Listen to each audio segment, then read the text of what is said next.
3 nuits s'étaient écoulées depuis la lune rouge.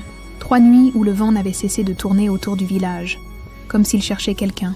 Et ce matin-là, quelqu'un revint. Aminata marchait pieds nus sur la route de poussière. Son pagne, autrefois déchiré, était couvert de cendres. Ses cheveux, jadis tressés selon la coutume des mariés, tombaient désormais comme une crinière libre. On aurait dit qu'elle sortait d'un rêve ancien.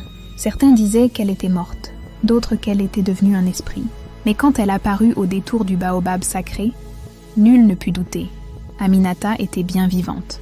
Ses yeux brillaient d'une lumière étrange, un éclat que personne n'avait jamais vu chez un être humain.